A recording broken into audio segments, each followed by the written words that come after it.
hit the record button.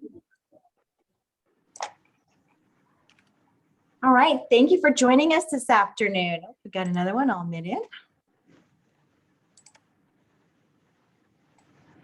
So we're excited to host our first ever Understanding Assisted Living webinar. Today's presentation is sponsored by Autumn Leaves, Monticello West, Parkwood Healthcare, Signature Point, and Walnut Place. These are managed by Life Care Services, an LCS company. And LCS has more than 4 decades of proven experience in senior living, ensuring the satisfaction and well-being of our residents nationwide. We're joined today by community team members who are experts in supporting new residents and their family members find the right care when they're searching for an assisted living apartment. Our guest speakers range from assisted living directors, community relation directors, to sales and marketing directors. They are Anne Marie Barker with Parkwood Healthcare, Camille Flores with Walnut Place, Carol Bruno with Autumn Leaves, Nan Mulvaney with Monticello West, and Nancy McCarthy with Signature Point. In addition to our panelists, we have videos from several adult children who started out very much in the same place you are today, searching for the right assisted living community for their loved one. We also have a video from a resident who's going to share her experience with us. I'm going to mute all participants and I'm going to turn off all cameras with the exception of our presenters.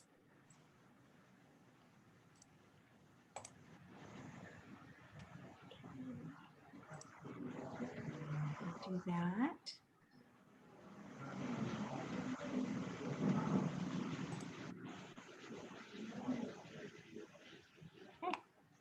We're ready to get started. So we've compiled a list of the most frequently asked questions, and I'm gonna kick us off by asking those top questions from our expert panel. And the first question is for Carol Bruno at Autumn Leaves. Carol, tell us, what is assisted living? Assisted living is a place where seniors can get personalized care, 3 nutritious meals, a wide range of activities that can really engage them in the things that they have done in the past. And some of the amenities are the beauty salon, housekeeping, and laundry services, as well as 3 chef-prepared meals.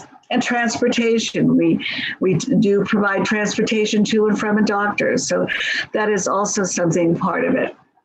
Our assisted living may be the right choice for your aging loved one if they're a fall risk, if they need medication management, if they are feeling isolated and alone. And certainly with COVID, that has really had an effect on our loved ones that have been isolated in their own home.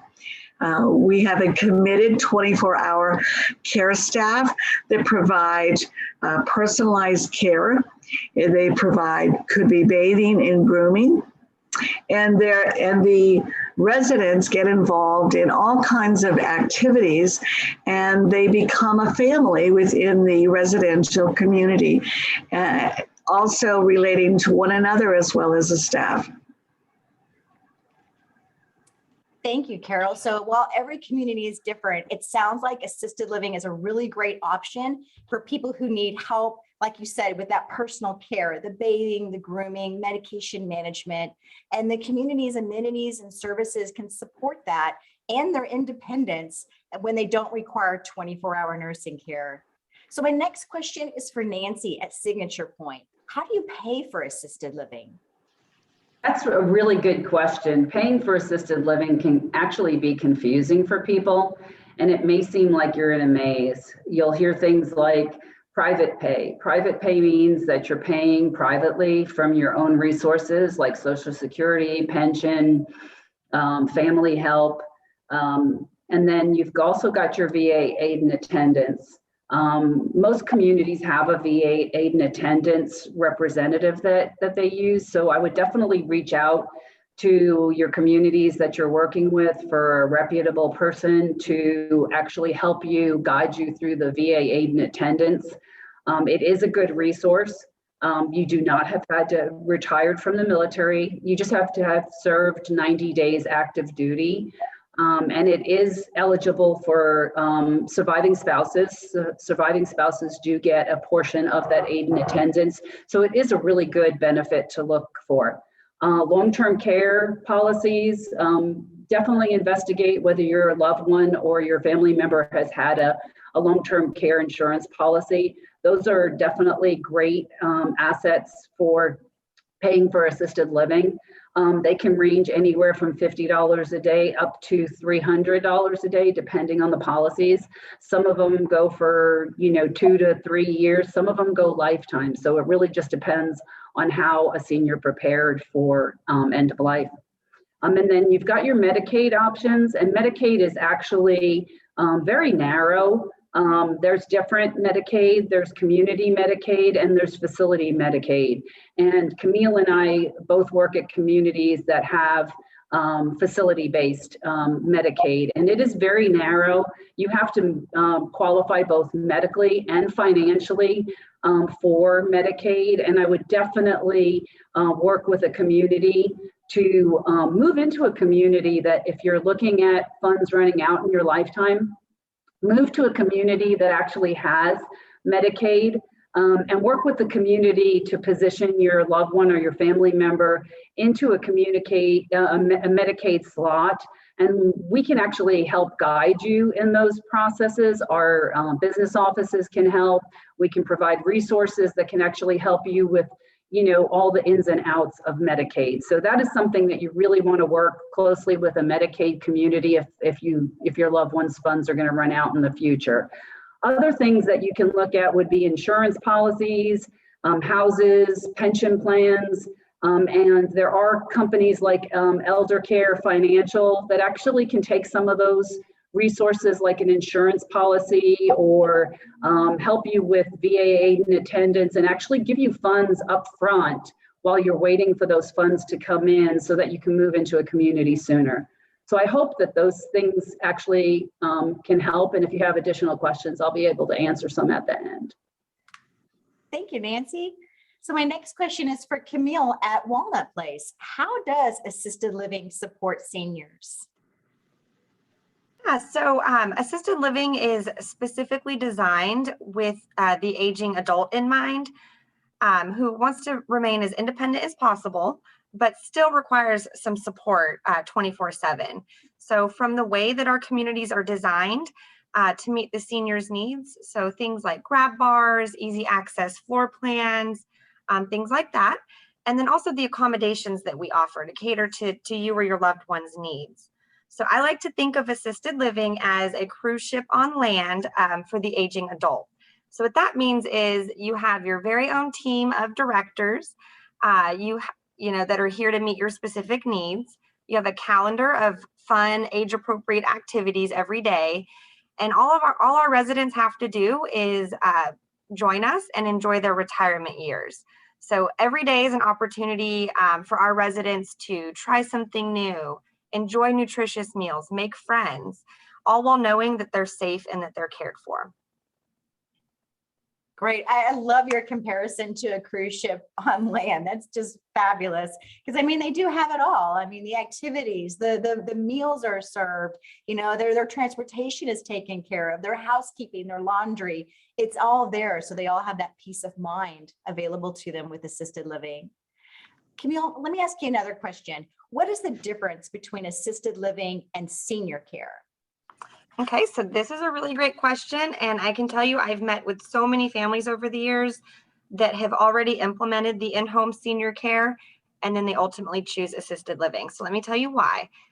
So senior care is a great option, to keep the senior in their home for as long as possible. And what you get with in-home senior care is one caregiver, and they're going to be there for the amount of time that you hire them for. So let me give you a real life example. So let's say that your loved one requires 8 hours a day of caregiving because you work. So the average price is going to be about $20 an hour. So you're looking at about $160 a day, about $4,800 a month. to have one person come in and make sure that your loved one's care needs are met, the house is tidy, the meals are prepared, their medications are being administered on time. So you can see that can be a lot of work for one person. And let me compare that to what you get in assisted living. So let's say our average price is $4,000 a month. Let's break that down to $133 a day and break it down even more, about $5 and change per hour. So what you get is you get 24 hours a day of a team of people. So you have a licensed nurse, a team of caregivers for your loved one, maintenance and housekeeping teams, an activities professional, 3 meals a day, utilities are included, medication management is included. And families have peace of mind knowing that their loved ones' needs are covered 24 hours a day, on the weekends, on holidays. And if someone does call out sick or something like that, you don't have to worry and stress about it. That's something that we take care of at the community. So really there's a big cost value that you can see, but also what you're getting for that amount that you pay each month. So, yeah. Thank you. My next question is for Anne Marie at Parkwood Healthcare. What's a typical day in the life of a resident in assisted living? Our assisted living residents show up early for breakfast usually, but we also have those that sleep in. And that's what makes assisted living with those specialized plans for each resident special. Because if they're one that wakes up early, they get up, they have breakfast early, or they can choose to sleep in. And then after breakfast, we usually start with our activities, morning exercises. We do different kinds of things every single day. And then they'll have lunch. And then after lunch, whenever they get finished with lunch, they usually go in and take a nap or get dressed for the next activity, because we keep them hopping all day long. And so our schedule keeps them with things to do all day. In the afternoons, we'll have even more activities going on. And our residents also, at least in my community, have impromptu things like sing-alongs and playing the piano, and they play cards and dominoes that's even off the official schedule.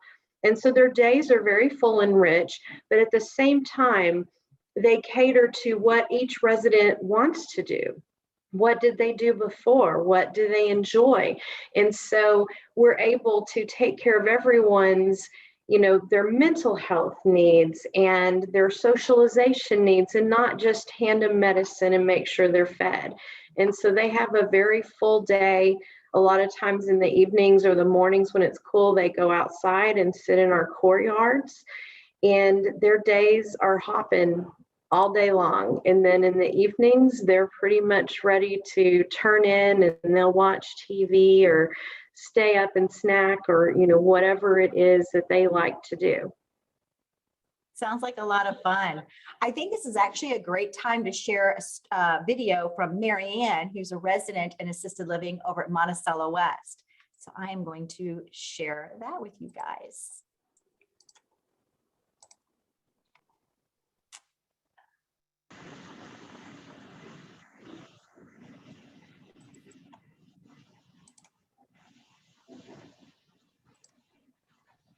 Hey, pal. What do you need? I got consulting, strategic planning, leadership development. What do you need? I had been in the hospital for 6 weeks, a nursing home for therapy for 17 days, and then I knew that I would need to move into an assisted living facility, and had no idea where in Dallas that would be. My daughter did some investigating and came up with 4 places. And my daughter said, "Mom, I've looked online and I've chosen a place that I think you and Dad will really like. It's Monticello West." Well, I had never heard of Monticello West, and I said, "Okay, well, let me see a picture of it. What does it look like?" And so she pulled her iPad and found the picture, and showed it to me, and I thought, that looks homey. It looks like a place that's comfortable, that I can go in and sit down and read a newspaper, or I can just visit with someone in the living room area. That was appealing to me.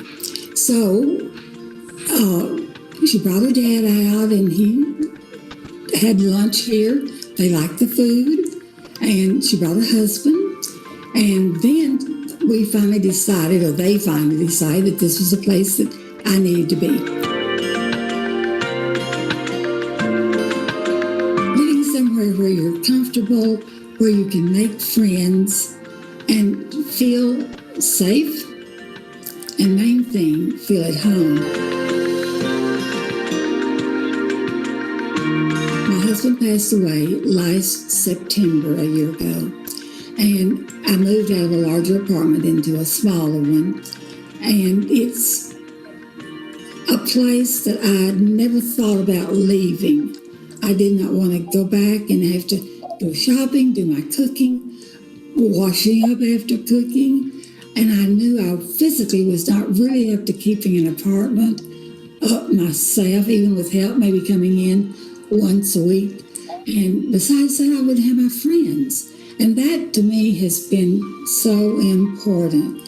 Having friends you can visit with, talk with in the dining room, a staff that if you have a problem, you can go and speak to them about it, and they'll listen, and then they can take action on something if it's needed. Or maybe you just need to go and have a chat with them. Just tell them how you feel about something. And that is something I didn't get in an apartment or in my home when we had a house. A person, especially a person who's aging, needs to think about, okay, for instance, I had a birthday just this month, and I thought, well, you know, I'm getting older. And then I thought, well, age is only numbers. It's the quality of life. How much do I enjoy living? How much do I get out of life living around others? Monticello West has been a perfect place for me.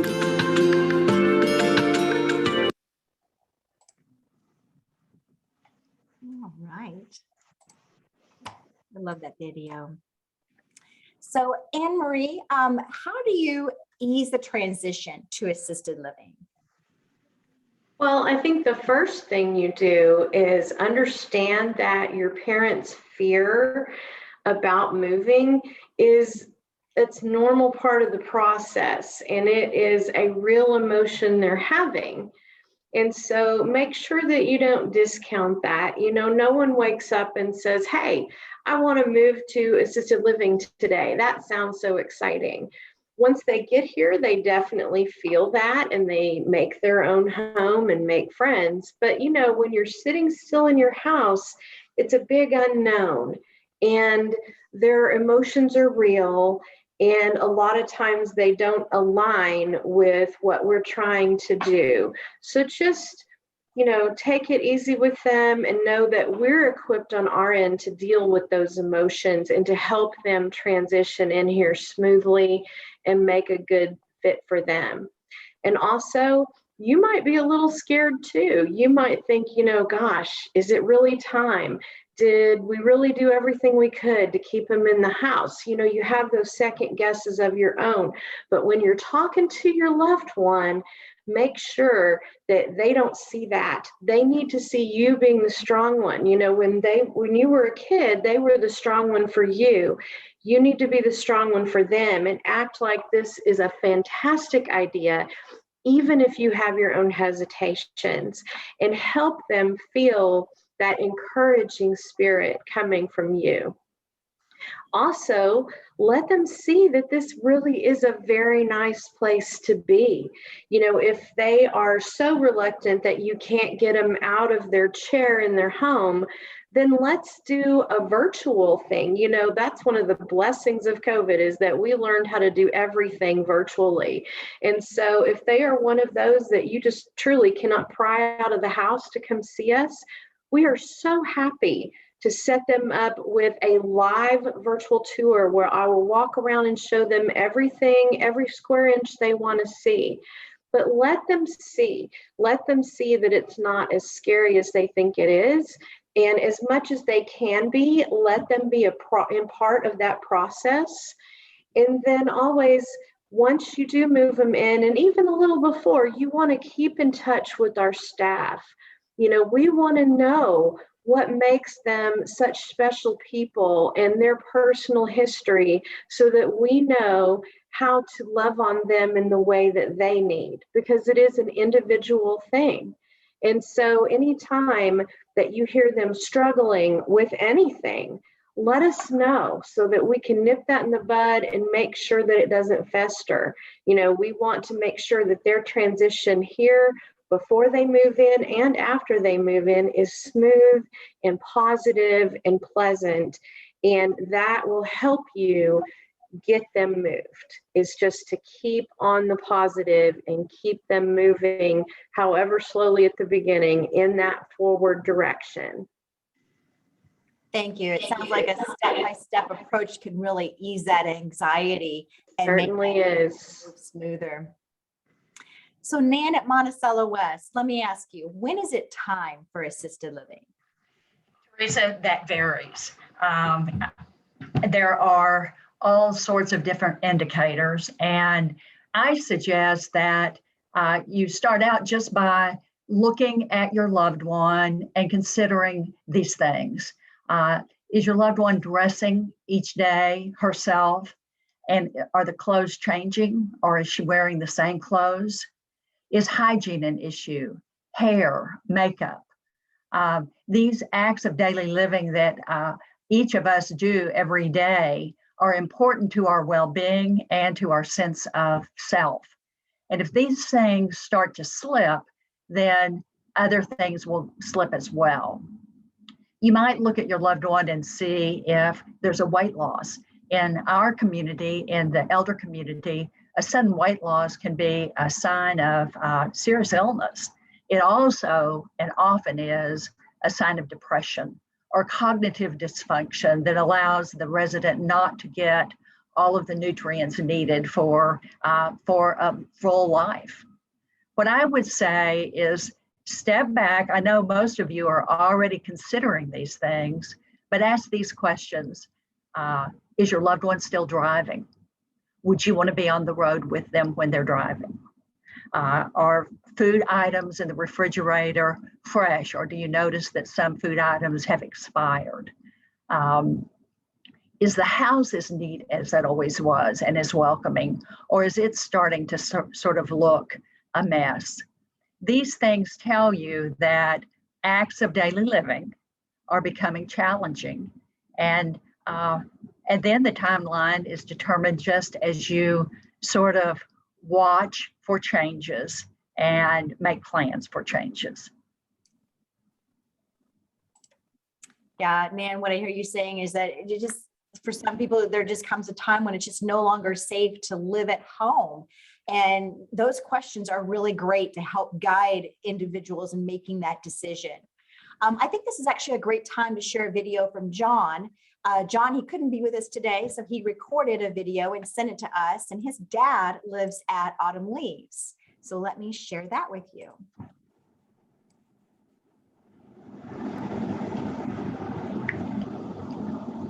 And he fell in February and broke his leg, and was after rehab, we moved into assisted living to give it a try, and he has stayed there now for almost 4 months. I wanted him to move in there years ago. Had he done that, he probably wouldn't have fell and broke his leg. But it's a difficult decision to make, and I'd say that now he's there, he knows that it's the best option for him. He actually said that it's, in his mind, he was thinking of a nursing home that my mom was in a rural part of Texas, and the assisted living in Dallas is a much better facility. He was pretty surprised that something like that existed at that price point, and he's told me more than once that he should have done this long ago. He just wouldn't listen to me, and that it's the best place for him. He does miss home, and that's a tough decision to make, but he is happy and has, my biggest fear was that he would constantly say he wanted to go home, and that he missed home. I mean, he hasn't said that once. So tough decision. I think if I could have come up with a better way to approach it and had him do it sooner, he wouldn't have fell. But now that he's there, he's very happy that he did it. For me, allows me to focus on my life and also ensure that he's safe and sound. And I'm actually more involved in his life now, now that he's closer, he's safer, and he's actually a lot less depressed. He at home was over medicating, lonely, and now that he's got folks around him and they're taking great care of him, he likes the food and he likes the shower convenience and all the support that he gets in assisted living. So it's been an overall great thing, tough thing to approach, but if you can come up with a way to move them in sooner before they fall, it would be ideal, but it is a difficult thing. I would say just continuing to approach the subject slightly and encouraging that they take a look at it, showing them an example of an apartment. And I'm a living proof that it is a better situation, both for him and for me and my family. So I wish you well and have a great day. Bye-bye. Hi, my name's John, and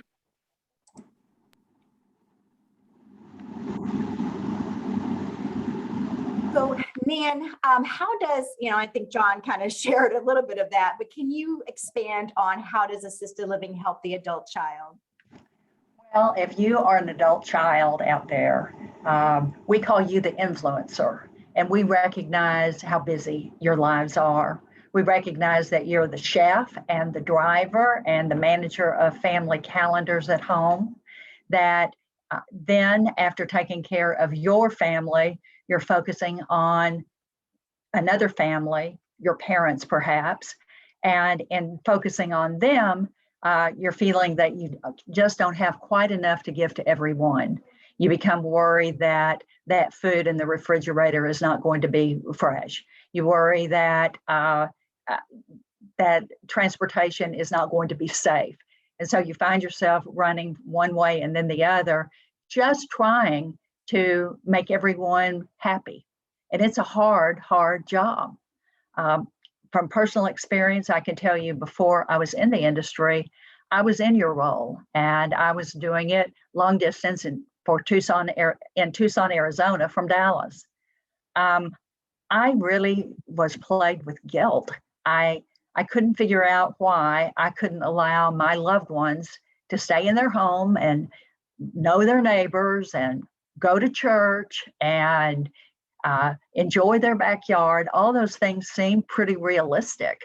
And we tried it for a long time with in-home care and long distance trips frequently. What I found and what I think often people find is that ultimately that decision to make a move is a hard one on your loved ones, and somebody has to make it. And that somebody usually is the influencer, the adult child. And it's just about weighing the odds, knowing that every move has advantages and disadvantages. But when you look at all of them and you consider safety, I think you'll find that at one point, at the right time, it will be time and the decision will be yours. And don't worry, we have your back. Thank you, Nan, for sharing your personal experience. I know many of the panelists have similar experiences that they are more than willing to share with you if you're interested in asking them and reaching out, and they can reach out to you and share.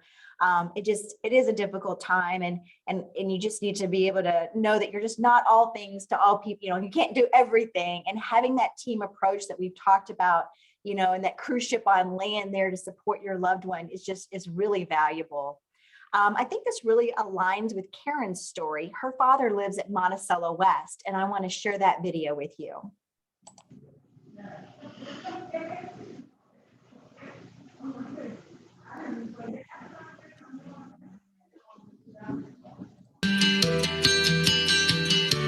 Monticello was a wonderful place a wonderful option because the new places that have been built or redone in the area that are senior facilities, a lot of them have been done very contemporary, and they're cold, they're not welcoming, they're not comfortable, and they're not friendly in that way. And for my dad's age, this was very comfortable to him, and I wanted something that was similar to where he was living. And this was a great fit. I like the atmosphere here. It's very homey, very comfortable, and welcoming feeling to a senior and someone, my dad's 90. So it's a very nice place for him.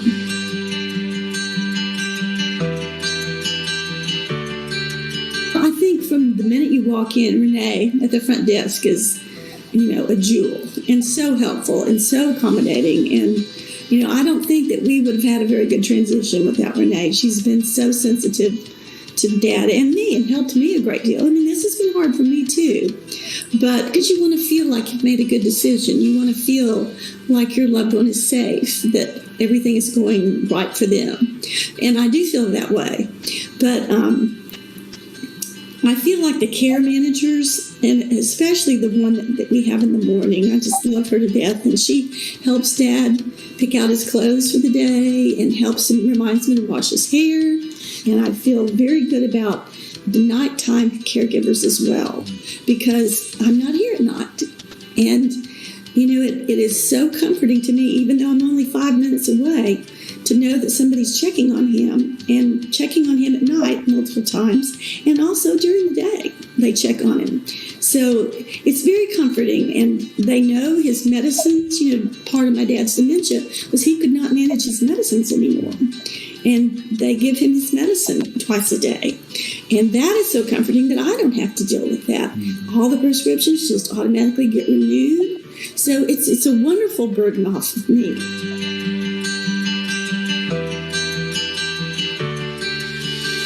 It's hard. It was hard on me, I think, harder more than it was on him. I really do, because I felt so responsible. And I didn't want to make a bad decision, because it's difficult to move them, because they become so accustomed to where they are and their things, being in the same place all the time, and it's important. And you want them to be comfortable and be happy. So it was important to me. So, and moving for anybody, whether it's you physically moving, it's just stressful. It's emotional.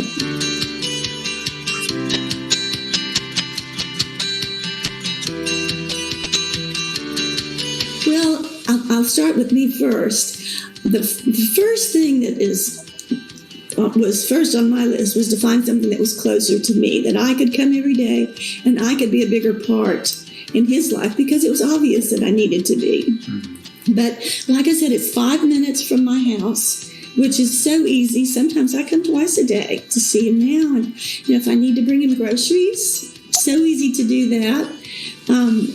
The doctor's appointments, so simple. It has made my life so easy, because I don't have to drive all over the place to see him or take him places for doctors. And as far as my dad's life, I think once he was here and once he realized and kind of became acclimated to the not being independent, to being in assisted living, I think it was a great relief to him to feel like he didn't have to worry about all that stuff anymore. He could just relax and just enjoy these years. It has been to me, such a relief and such a joy.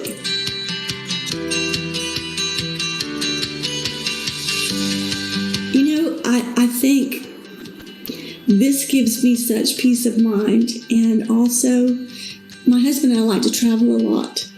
And I feel so comfortable and good about being gone for a few days. It makes my dad anxious when I leave town.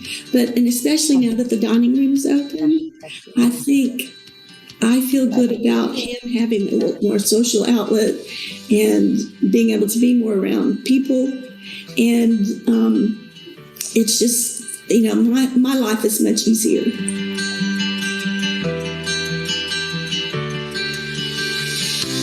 I would recommend Monticello in a minute. Oh, there it is.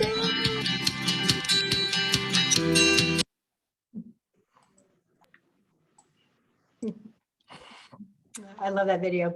So I want to thank our panelists for sharing their guidance and answering these questions that are commonly asked. We also want to send our appreciation out to the resident and family members who provided and shared those stories with us via video. Now, if you have questions that you would like to have asked, we ask that you enter them in the chat feature and we can answer those. You can also put in your name and your number. We can look through that and call you back and take that conversation offline if you're more comfortable with a one-on-one conversation. So just wanted to give you a moment to ask some questions, and I'll check the chat here and I can forward those on.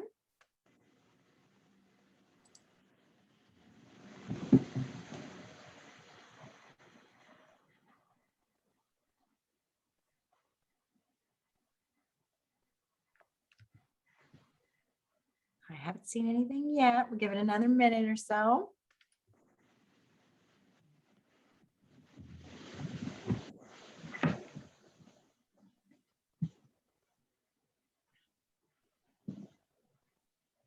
We will be reaching out to each of you individually.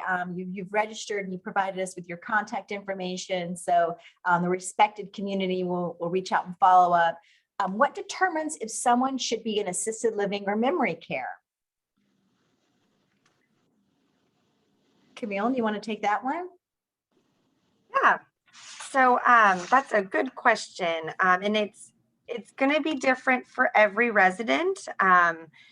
You know, so it's really like a case-by-case basis, but the main things that you're looking for that indicate it's time for memory care would be if your loved one has cognitive impairment that is creating an unsafe environment for them in the home or in assisted living. So what that means is, you know, they're exit seeking. They're looking for you know, to go outside. It's time to go to work. I need to go back home. Those types of things. If they're no longer engaging socially with the other residents in assisted living, a lot of times that will indicate that you know, they're preserving their own dignity because they know they have cognitive impairment. They don't want to socialize and have everyone else in the dining room notice. So that, you know, they isolate themselves. So those are really the two biggest indicators, you know, their safety, and then, you know, they're starting to isolate. So memory care provides support for folks with different types of cognitive impairment, you know, Alzheimer's, dementia, things like that, where they're surrounded by folks that are just like them. So a lot of times what we see when they go from assisted living, they're not engaging, they're not leaving their rooms, things like that, and they go to memory care, they actually thrive. They see folks that are just like them. They're a lot more comfortable. They participate in activities, you know, things like that. So I would recommend if you're having concerns about, you know, is it assisted living? Is it memory care? Talk to, you know, one of us at the community that you're interested in, and we'll ask those questions about what's really going on, you know, in the home, things like that, and we'll make our best recommendation based on your loved one's safety and then also their needs. So, hope that answers your question. Thank you. Another question we have is, do you pay for every pill, every bath, or is this all-inclusive pricing? Nan, do you want to take that one? I do. At Monticello West, our pricing is all-inclusive. We don't have add-ons, and we can assure a family moving in that there'll be no surprises. We actually price our rooms based on the real estate, the size of the apartment, and on the level of care needed. So the same room for independent living would not be the same price as that room for basic assisted living or that room for enhanced assisted living. And then there is that same room in memory care. Each price is different, but there are no surprises. You know, going in, as you look at an apartment, that price range, the lowest and the highest. Thank you. Another question we have is, how do you acclimate a new resident? so that they can make friends, they can engage in activities. And it looks like in this case, they're saying move from one assisted living residence to another. Anne Marie, would you be comfortable answering that one? Sure. So when you're trying to acclimate someone to a new space, like I mentioned earlier, we want to know everything you can tell us about your loved one, because we want to be able to engage them in a way that will pique their interest and will say, hey, they're listening to me and what I want. And so the more information we have about them going in, the easier it is for us to mention things like, you mentioned to us that your mom likes to garden. And so we make sure that you guys have a place to hang baskets outside, or, things she can still do. Or let's say dad used to work for an airline, now we know that we can talk to him about what he did there, things like that, that all those personal details really help build those new bonds. And especially if you're moving someone from one assisted living to the other, there will be differences regardless. And so, perhaps they move from a place that has these set of rules, and now they're moving to a place that has these set of rules. Anything that we can know ahead of time to help them acclimate to that. Our staff is very personal in their approach with people, and we approach people based on their personal needs and likes and dislikes.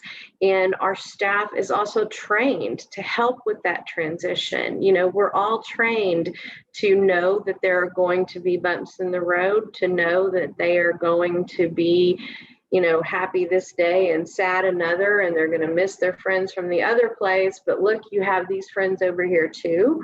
I've even had things where I had a person that moved in here that had a best buddy at the previous assisted living, and we got them to where they could have phone and video calls together so they didn't have to miss that friendship.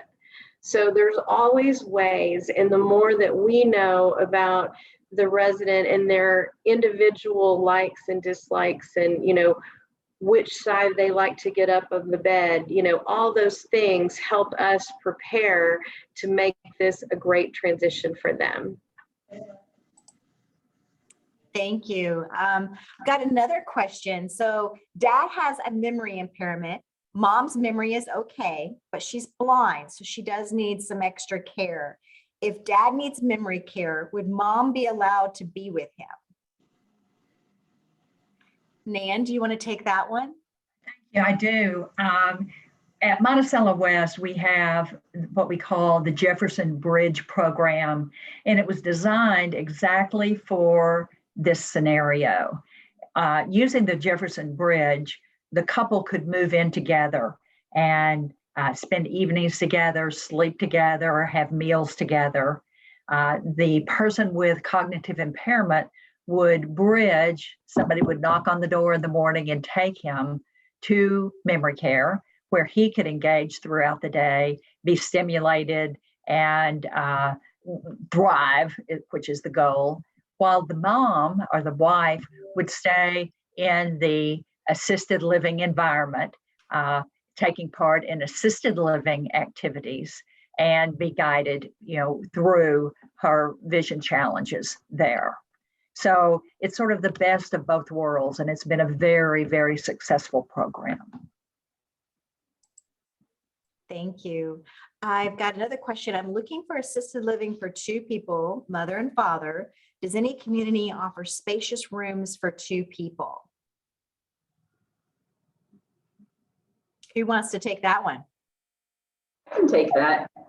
I think at Signature Point, we actually had that happen, and we designed 2 of our studios and we connected them together, which enabled us to have a very large 800 square foot 1 bedroom that actually had 2 bathrooms.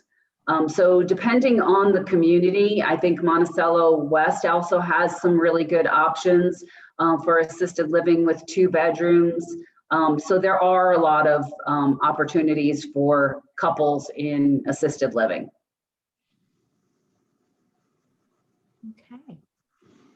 And then I'd like to hear more about Medicaid benefits and how much assistance should be anticipated. Nancy? I can take that again too. So Medicaid is very tricky. It really depends on a lot of things. So you really have to work with the communities. We can send you some guidelines that we've got. I've got a couple of brochures that I can give to Teresa and she can post for you guys. But there are limits. There are financial limits and there are also medical limits. So you have to actually, your criteria has to be met for both financial and medical. And then when you're looking at Medicaid, you're looking at finding a bed that's available at the right time. So working with a community or moving into a community that actually has Medicaid beds, a community that you like, is really essential if you're looking at Medicaid down the road, because being in a community already that has Medicaid enables you to, work with the team, get to know the team gets to know your family or loved one.